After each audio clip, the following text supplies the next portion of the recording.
Okay, magandang umaga sa ating mga ginigiliw na mga kapatid na narito at sa ating buting mga taga-subaybay.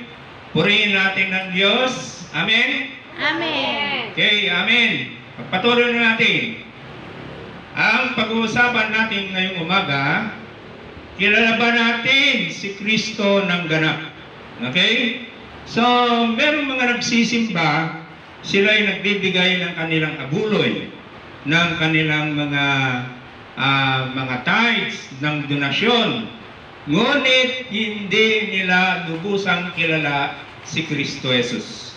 Kaya ang paksa natin ito ay mahalaga na dapat natin kilalang-kilala si Kristo Jesus ng ganap. Okay?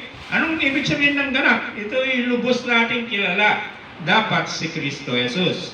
Kaya nga, itong pagtitipon natin ay paraan, ito ay simbolo na kung saan ay dito natin makikilala ng lubusan ang ating Panginoong Jesucristo. Pagpatuloy na natin. Sa John chapter 5 verse 39 to 40, sinasaliksik ninyo ang mga kasulatan sa pag-akalang doon ninyo matatagpuan ang buhay na walang hanggan. Ito mga kapatid, ito ang banal na kasulatan. Sinasaliksik natin tuwing tayo'y nagtitipon, pinag-aaralan natin ang banal na kasulatan. Bakit? Sapagkat doon natin matatagpuan ang buhay na walang hanggan. Yan ang sabi ng ating Panginoong Jesucristo. At totoo naman na ang banal na kasulatan ay daan upang tayo ay magkaroon ng kaligtasan at buhay na walang hanggan. Pagpatuloy natin. Ang mga kasulatang iyan ang nagpapatotoo tungkol sa akin. O kaya pala, kaya tayo nagtitipon, pinag-aaralan natin ang banal na kasulatan, itong banal na Biblia, upang lubusang nating makilala si Kristo Jesus. Bakit? Ang nagpapakilala kay Kristo Jesus ay walang iba kundi yung banal na kasulatan, yung banal na Biblia. Itong banal na Biblia ang nagpapatotoo tungkol kay Kristo Jesus. Kaya kung ating binabasa, ating pinag-aaralan, araw-araw sa ating buhay, lalo na sa pagtitipon natin, ay lubos na makikilala natin ang ating Panginoong Jesucristo. Kaya mahalaga. Pagpatuloy natin. Ngunit, ayaw naman ninyong lumapit sa akin upang kayo'y magkaroon ng buhay. Okay? So, yung mga tao, hindi sila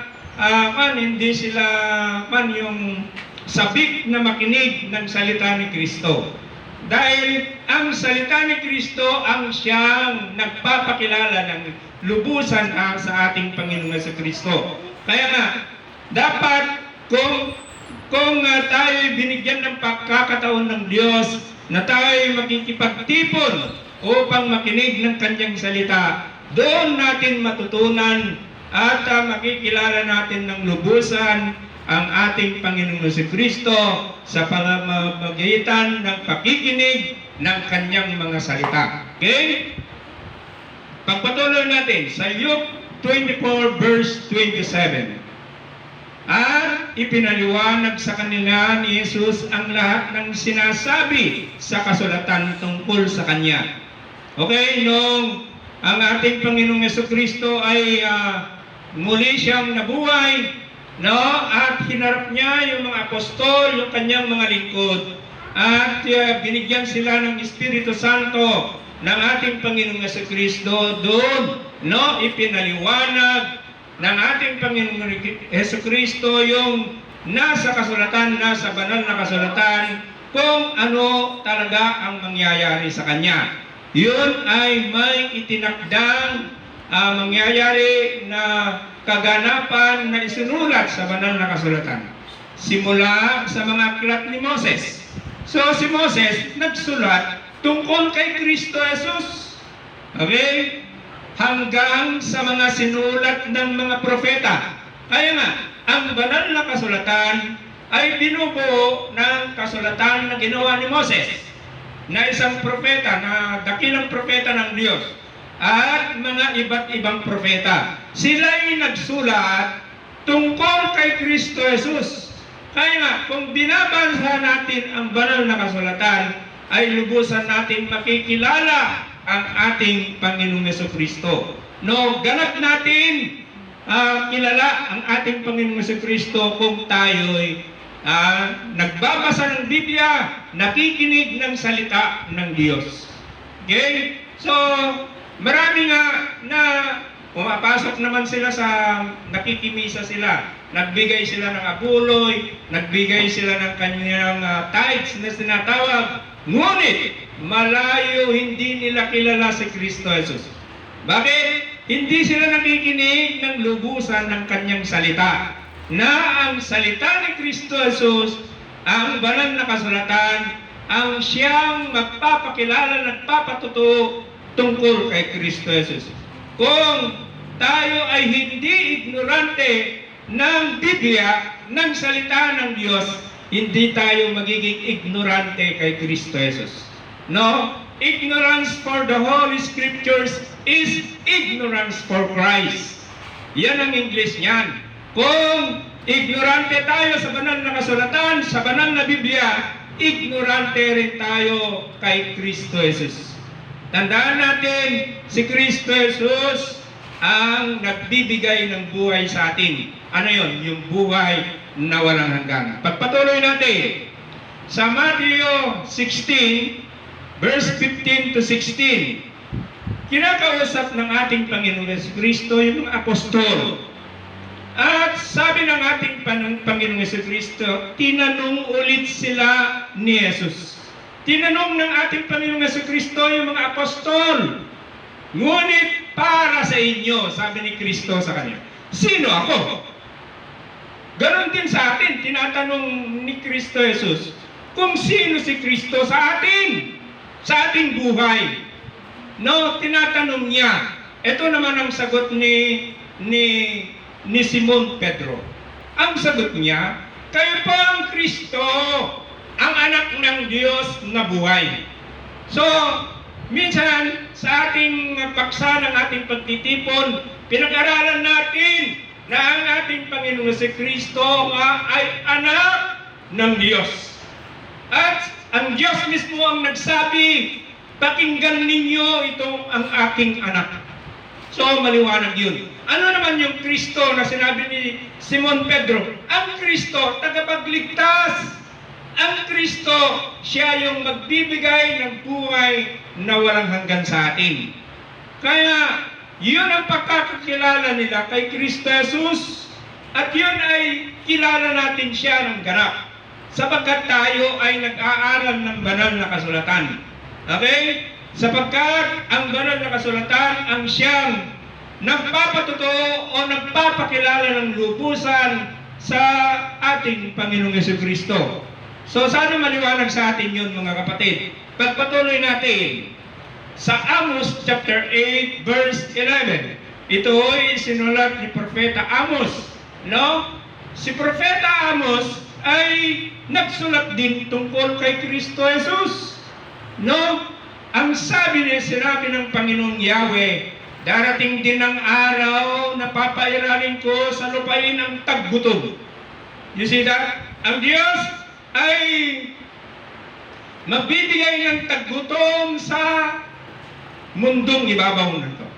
Okay? Magugutom sila, ngunit hindi sa pagkain.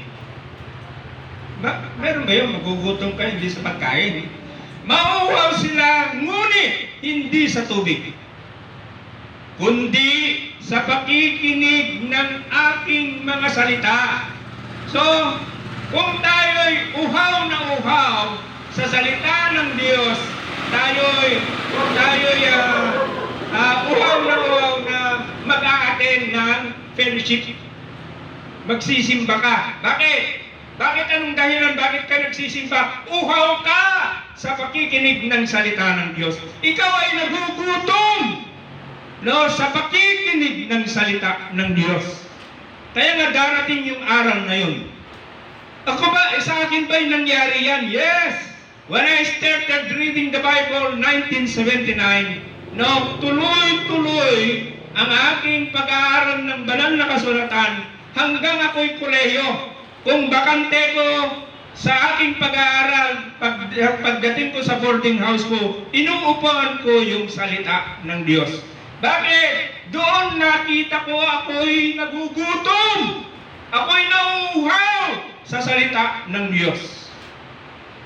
So, dapat lang na sa ating pagtitipon na tuwing sa araw na ito na itinakda sa atin, dapat lang na ipakita natin, dapat malilate na ako.